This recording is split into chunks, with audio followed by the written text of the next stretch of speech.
Hello and welcome to Crossing Channels, a podcast collaboration between Cambridge University's Bennett Institute for Public Policy and the Institute for Advanced Study in Toulouse. This series is all about using the interdisciplinary strengths of both institutions to explore some of the many complex challenges facing our societies.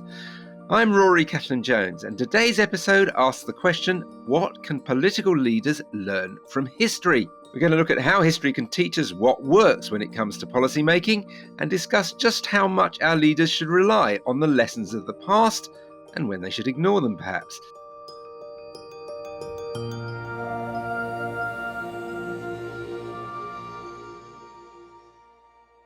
To explore these issues, we have Victor Gay from the IAST. Victor, remind us of your main research interests. Hi, so I'm Victor Gay. I'm a professor of economics at Toulouse School of Economics and IAST.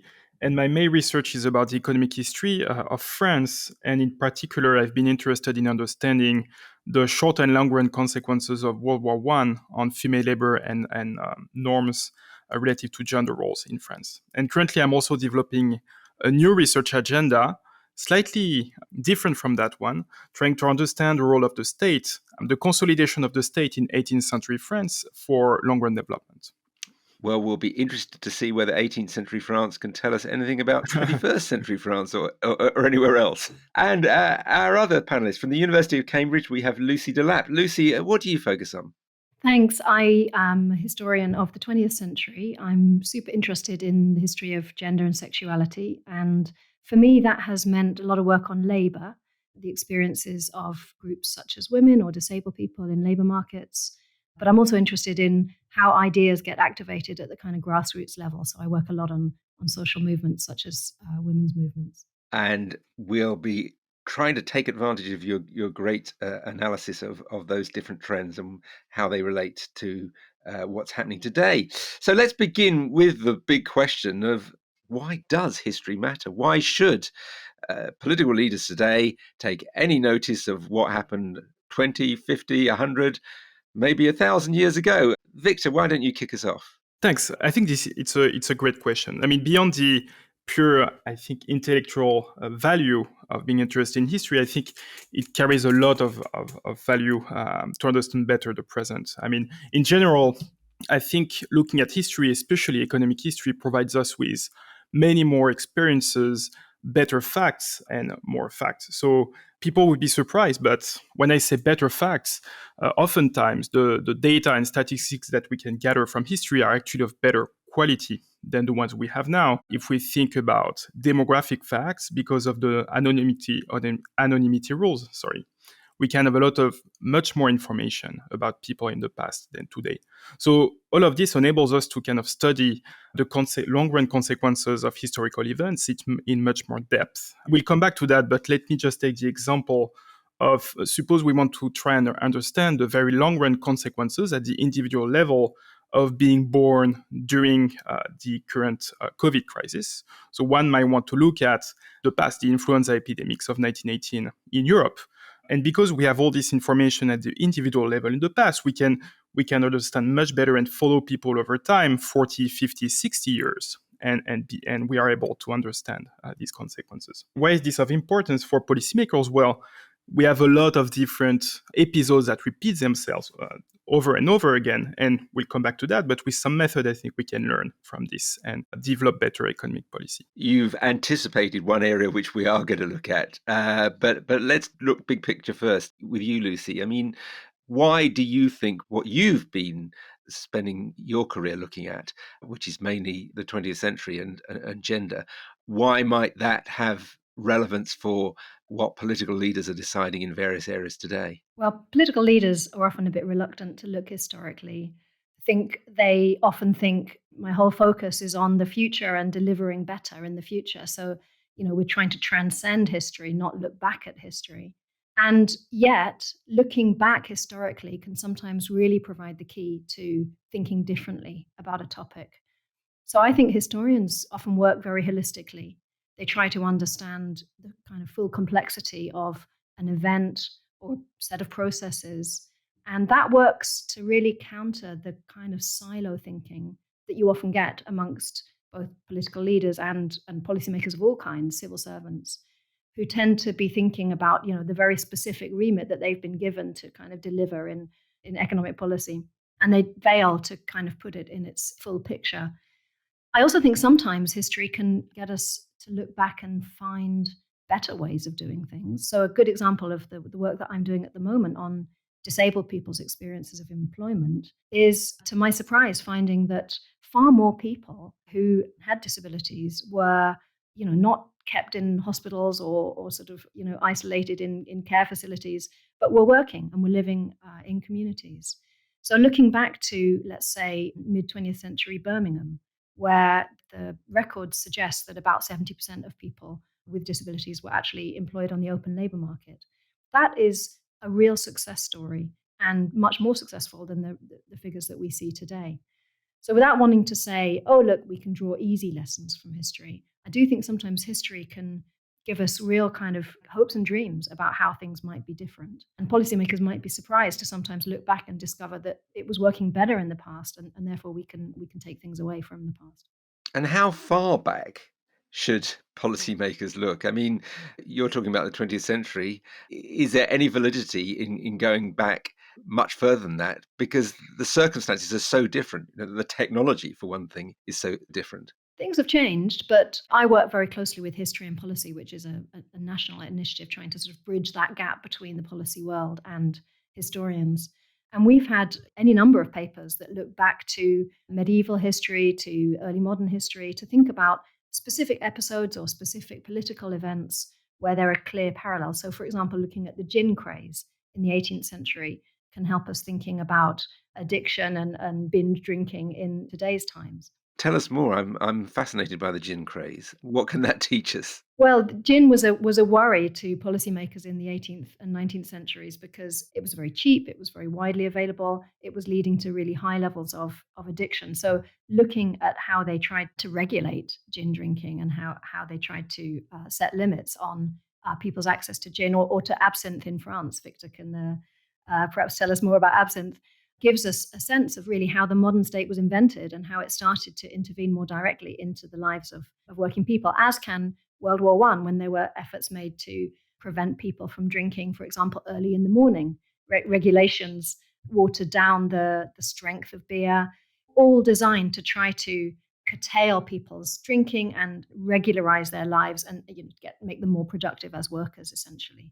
Even though I think workers had very good reason to drink, because sometimes beer, for example, was the best source of hygienic drinking matter at a time when waterborne diseases were very common. Victor, if you go too far back, aren't there just too many external variables, as it were, that are different for politicians to learn from them today? No, yeah, that's very true. And actually, that's one of the key challenge that we face as economic historians, at least in my field of economics, is about what we call the external validity of the mechanisms that we try to identify empirically.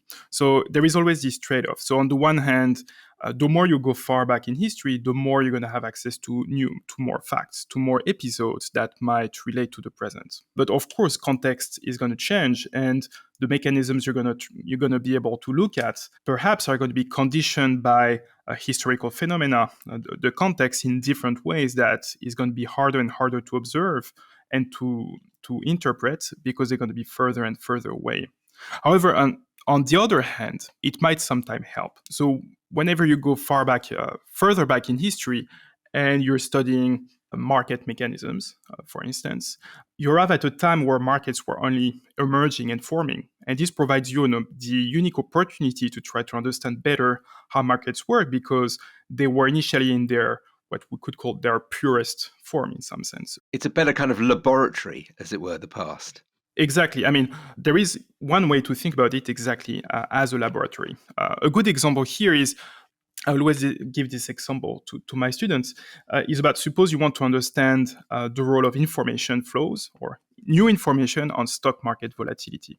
Okay, so it's extremely hard to do it currently because information is all around and goes extremely fast. So if you go back in history, you can study how new information at a time where in the 18th century, where you didn't have constant communication, you can look at how information was traveling from England to the Netherlands and see how this might have affected stock prices here. And you can actually test what economic theory predicts because you can isolate this information flow. So on the one hand, to answer your question, it's true that the further back you go in history, the harder it is to get some lesson, but sometimes it might be easier. The key here is to really be very aware about the context you're looking at. And this requires historical expertise. Lucy, you wanted to come in there. Well, just to say that we might think that everything is kind of super different in the past. But if we think about modern politics today, there's a sense of those kind of febrile political cultures at 10 Downing Street or Washington, where there are these charismatic figures, there are these flurry of advisors. It actually looks very like, to me, what a court would have looked like in, say, the 13th century, with the king and or the queen and all these people who are desperately trying to keep up with them and desperately trying to keep them on the right path and guide them. I mean, yes, we live in a democracy and things are different, but the rise of special advisors and the kind of lack of accountability in some ways of our political leaders at the moment makes, to me, thinking about medieval courts or early modern courts really very relevant to thinking about how power is actually being exercised today. And they're a vivid way of describing what's happening too. Absolutely, and gives us kind of fascinating glimpses of how things might end up for figures like Trump or Macron or Johnson, who are not necessarily so powerfully governed by democratic structures as our constitution might lead us to think. Now, you've already given us, both of you, some specific examples, but I do want to zero in on two areas: the global inflation crisis that's just emerging, and the global pandemic that hopefully is receding. Let's start with the economic crisis. Victor, should leaders, as they look at soaring energy prices and the prospect of a major global slowdown and the impact of the war in Ukraine on food prices, for example, should they be looking back to, say, 2008, which was the beginning of the last global financial crisis, or maybe to the 1970s, when I was growing up, when oil prices soared as they are doing today? No, that's a very good question. Nowadays, there is, well, I think it's generalized in France, in Europe, continental Europe, and Britain in general. You have this spike in inflation, and this was a major issue during the legislative campaign in France. So, yeah, many people have done this parallel with the 1970s, where in 1973 and 1979, 1980, you had oil price shocks, making this parallel. So, is it worth making some parallels and trying to draw some lessons? Well, you need a clear method, a comparative method, trying to find commonalities and differences. And that's true. The main commonalities, I would say, is the rise in prices and also the fact that monetary policy at the time had very low interest rates. So those are two common elements. But then if you go a bit deeper, you have to always be careful about differences. So first, the price shocks, we might not realize today because we might look at it in nominal terms, but in real terms, the price shocks in 1973 was much stronger than today. Prices were multiplied by 4, essentially, energy prices, and by 2 in the late 1970s. So today, they increased sharply, but it was not as strong. Moreover, we can see that inflation at the time in the 1970s was generalized on all the sectors of the economy, and today is much more localized on energy prices and on some very specific sectors. Also, another difference is that I think central banks and policymakers in those institutions now have much more experience and have much more transparency when they try to devise monetary policy, which is also now much more explicitly targeted at inflation. So I think there is a little bit of value in making parallels with the inflation in the 1970s, but I think those parallels are not extremely fruitful now, because policymakers, I wouldn't say political leaders, because those are policymakers in those institutions, hopefully have learned from the past. Lucy, what's your view on what they could learn about past economic crises, from past economic crises? Well, leaving aside the really interesting economic factors that Victor was talking about, if we focus for a second on the political impact of economic change, I would say that in some ways the political impact was sharper than the economic data might have merited, and that there was a kind of choppiness to the political response whereby leaders were scrambling to, cancel all infrastructure investments, to challenge the trade unions and to radically shift the kind of political architecture in place in Britain, or in some cases to go and borrow money from the IMF, and that had very serious political ramifications. Where in fact the oil shocks were genuinely external. It was perhaps they jumped too rapidly to make those adjustments to shocks that turned out to be quite short-lived. So we sometimes have in our heads this idea of the 70s as the kind of key decade of disruption and conflict, and sort of everything came tumbling down. But actually, if we look at the patterns of that decade, the British economy recovered quite well from some of the earlier shocks in the 1970s. The IMF loan was not really needed. So I guess the takeaway is don't necessarily jump too quickly to assume that everything's gone south. Keep calm and carry on. Keep the ship of state just kind of moving, only make small adjustments to the tiller. Let's turn to the global pandemic, which arrived very unexpected at the beginning of 2020. And there were a lot of people who immediately looked back to the 1918 Spanish flu. First of all, was that a good parallel, Lucy? Well, not a very close parallel. So the 1918-19 pandemic killed about 50 million people worldwide. The effect of the COVID pandemic, although it's been terrible, has so far, we think, amounted to about 6.3 million excess deaths. So it's considerably smaller. Very different state of medical science, of course, today compared with 100 years ago. Yes, but in some ways, the kind of initial medical care provided for each was kind of the same. You see people in 1918-19 practicing social distancing, masking, trying to deal with the pandemic where they had very little other than sort of keep fluids up and try to isolate people, in the same way that at the start of this pandemic, there wasn't much to do except take those obvious measures. I think the condition of war that was globally impacting in 1918 and the kind of demobilization and the ongoing disruption of that period made an enormous difference to both the spread of that influenza virus and the world's response. There wasn't the same kind of coordination. So in some ways, yes, I'd say it's quite a different kind of experience. Is there any evidence, Lucy, that during the pandemic, political leaders did turn to history? And in fact, should they not have turned to history? Shouldn't they have been far more concerned with what both the models and the data, the live data, were telling them about what was happening now? If they started worrying about what happened in 1918, they could put too much weight on that and not enough weight on what is actually developing in front of their eyes right now. They certainly talked a lot about the 1918 influenza epidemic. I mean, that was the go-to pandemic that seemed relevant. So in that sense, they were historically minded. But I do think that mostly that was just a sort of gesture at the past. And I don't think there was a significant incorporation of historians into policy-making processes. Rather, they turned to scientists, to epidemiologists. And that's a pity, because actually, I think historians are quite good at talking to policymakers, at bringing that kind of critical perspective to bear, the kind of comparative work that Victor's been talking to us about. And in some cases, there are historians already embedded in government. So, for example, the Foreign, Commonwealth and Development State Department already has historians working there, FCDO. The Admiralty, for example, has its own historians.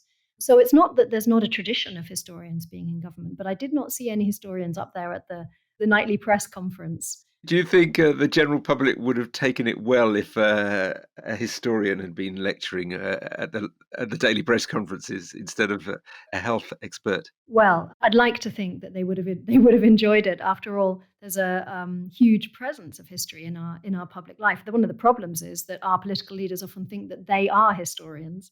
They write often rather kind of poorly done history books. They've got their eye to history themselves. They want to be in history, and therefore they try and write it. Winston Churchill famously said, history will be kind to me because I intend to write it. Other political leaders have kind of taken it from there. So perhaps that's why they don't want to talk to historians, because they think that they've already got history taped. I think that what they should have done is look back to the HIV/AIDS crisis. Now, it's a very different kind of epidemic. In its global scale, though, it's not unreasonable to ask, what did it do to the economies, to society? How did governments respond to it? And what's interesting about HIV/AIDS is that, like the 1918-19 pandemic, it took out the economically active. So it had a very kind of specific impact across many societies.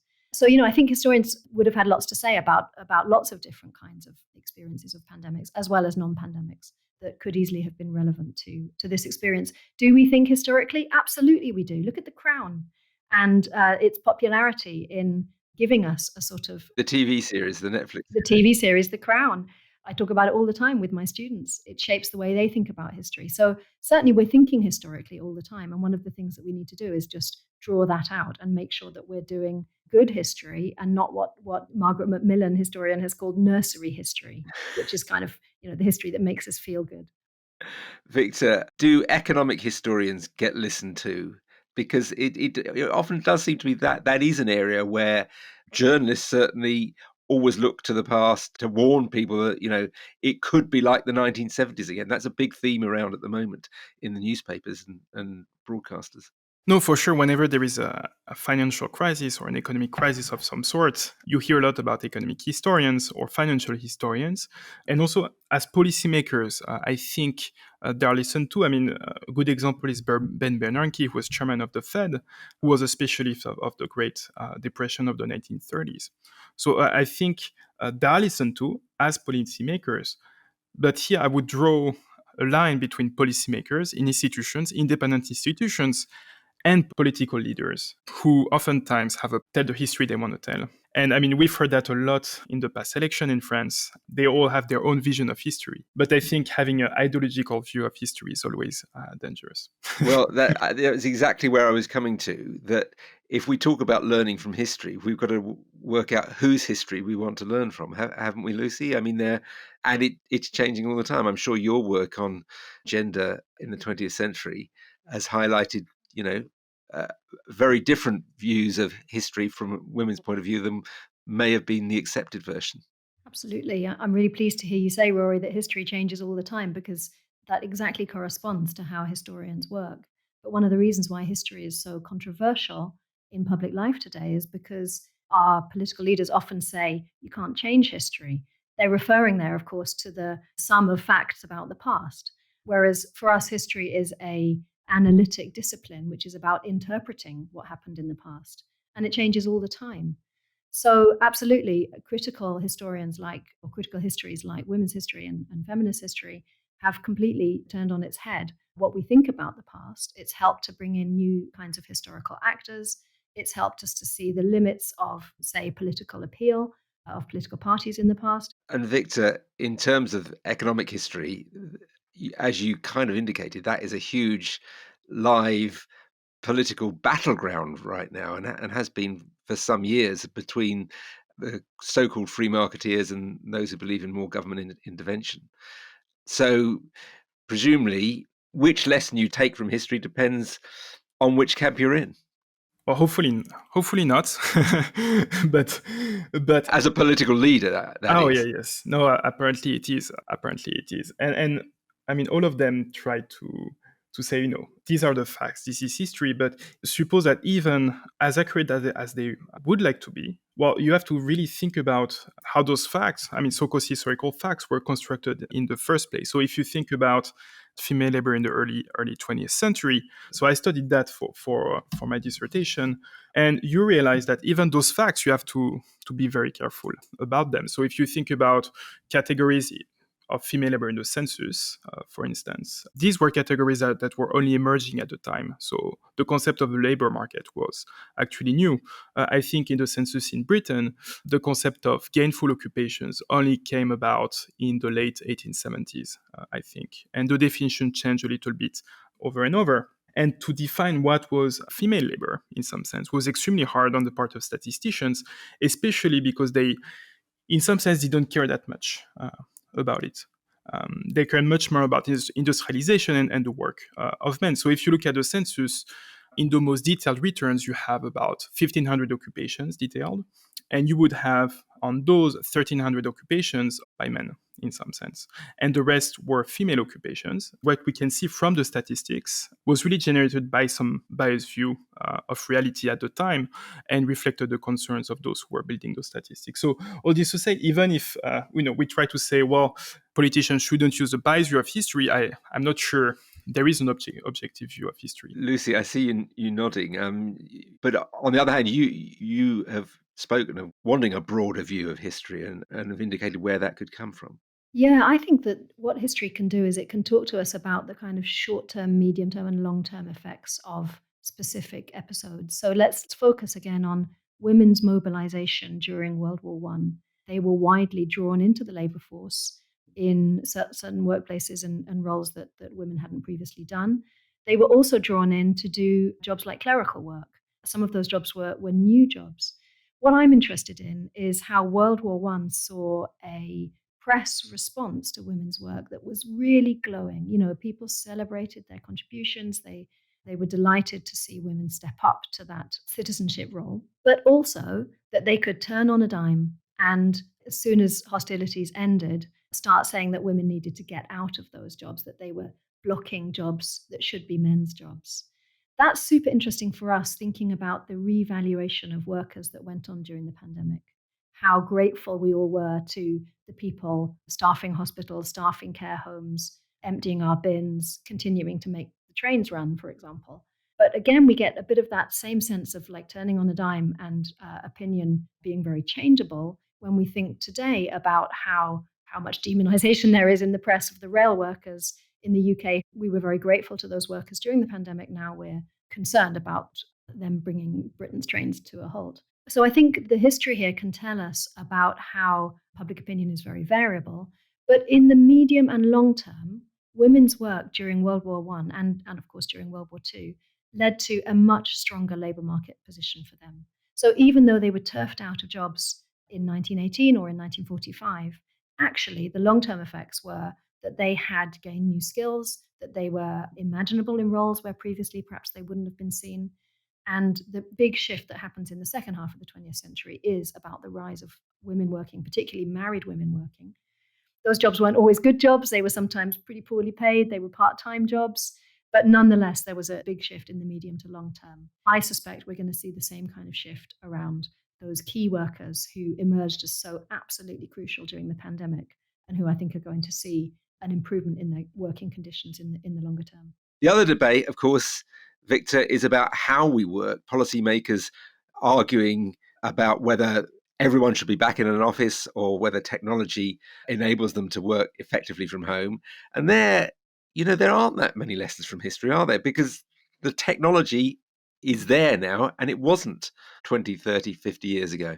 Well, no, that's true that at first it looks like there are no parallels in history. And here I'm just thinking out loud, but Lucy was talking about labor during World War One. And here, perhaps one lesson here is that you had a permanent shift, I think, of conditions of labor, at least in France. New methods of work, at least in the manufacturing sector, in France arrived for the first time during the war, because you had the lack of male labor. At first, they tried to substitute with foreign workers, then women, and then soldiers with industrial skills, but of course they could not cope with the demands, and so they had to implement new methods. And after the war, we see that you had this kind of threshold effects where these new methods were permanently adopted, and perhaps helped a transition from self-employment, female labor market dominated by so-called self-employment, toward working in the manufacturing sector, at least in France. There are some parallels to be drawn. I would have to think more about what kind of lesson we can draw from this. I would say that that's one of the places where we might go further back in history and recognize that actually it's quite recent and quite contingent that we have a kind of clear sense of the workplace that we travel to every day.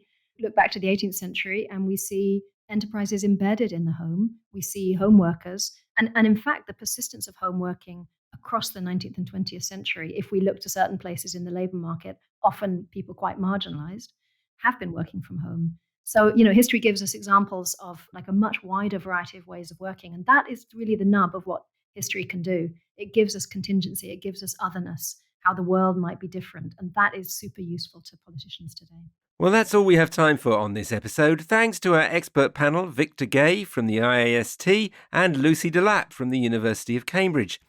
Let us know what you think of this edition of Crossing Channels. You can contact us via Twitter. The Bennett Institute is at Bennett Inst. The Institute for Advanced Study is IAS Toulouse. And I am Ruskin147. If you enjoyed this programme, then please listen to our other Crossing Channels episodes covering topics from happiness to decision-making to ethical AI. This is the last episode of the first season of Crossing Channels. We hope it's shown you at least some of the ways that interdisciplinary work can help us solve some of society's biggest questions.